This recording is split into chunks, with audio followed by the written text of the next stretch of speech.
Culture is the mix of those tangible and intangible things that we ascribe meaning. It's the ideas, customs and social behavior of a particular people or society. In our 54 years as an independent nation, Soyini Gray looks at how our culture has evolved in the last 5 decades.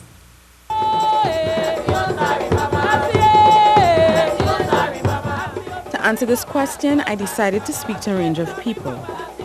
Juan Pablo Albert Dennis is a dancer who's currently training at the Alvin Ailey School at Fordham University. He has set his eyes on an international career, but his passion for dance started here.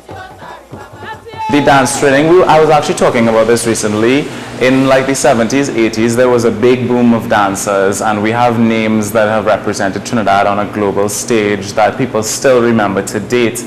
And it kind of lulled for a bit, and I'm seeing a lot of great things coming out of Trinidad right now. I'm coming back home and seeing some of the younger dancers that I used to dance in the studios with, and I'm just in awe at their diligence and, like focus on getting things to a certain standard. I'm quite proud of what is happening in Trinidad in terms of dance. But he's impressed with the risk he sees local dancers taking with their performances. That risk comes from a willingness to be oneself, which is intrinsic to the work that Brianna McCarthy produces. She wants us to be less literal in what we consider art and what we want from artists. She also says we are long overdue for a home to display our carnival kings and queens. I just envision this museum. We could have the greatest museum, where you could walk in and see Tantan and Sagaboy, You could just go in and be like, wow. I'm envisioning warehouse-sized museums where you could see kings and queens of carnival, where you could go into a gallery and see Casabon, where you could go into a gallery and see Holder.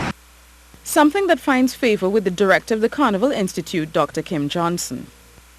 Where's our home that has all the records and is collecting the information and the old? We have no archive of movies in Trinidad. We have no archive of recordings. We have no archive of photographs. Trinidad and Tobago is proud of its status as a multicultural society, a characteristic that is reflected in our music.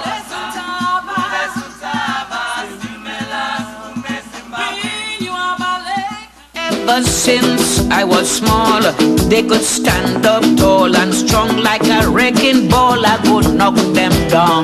They say that I carry too long, forgetting that the Constitution is strong. Instead of respecting me long, long reign, they making blood to take down my name.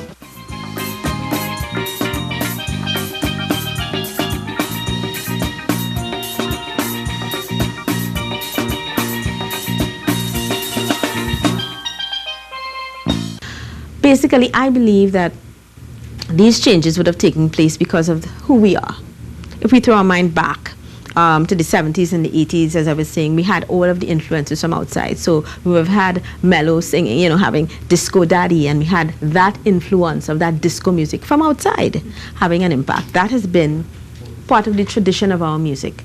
Calypso music has been fused, soca music has been fused, and we continue to see that fusion. It will be interesting to see what the next 54 years has in store for our cultural evolution. Soyini Gray, CNews.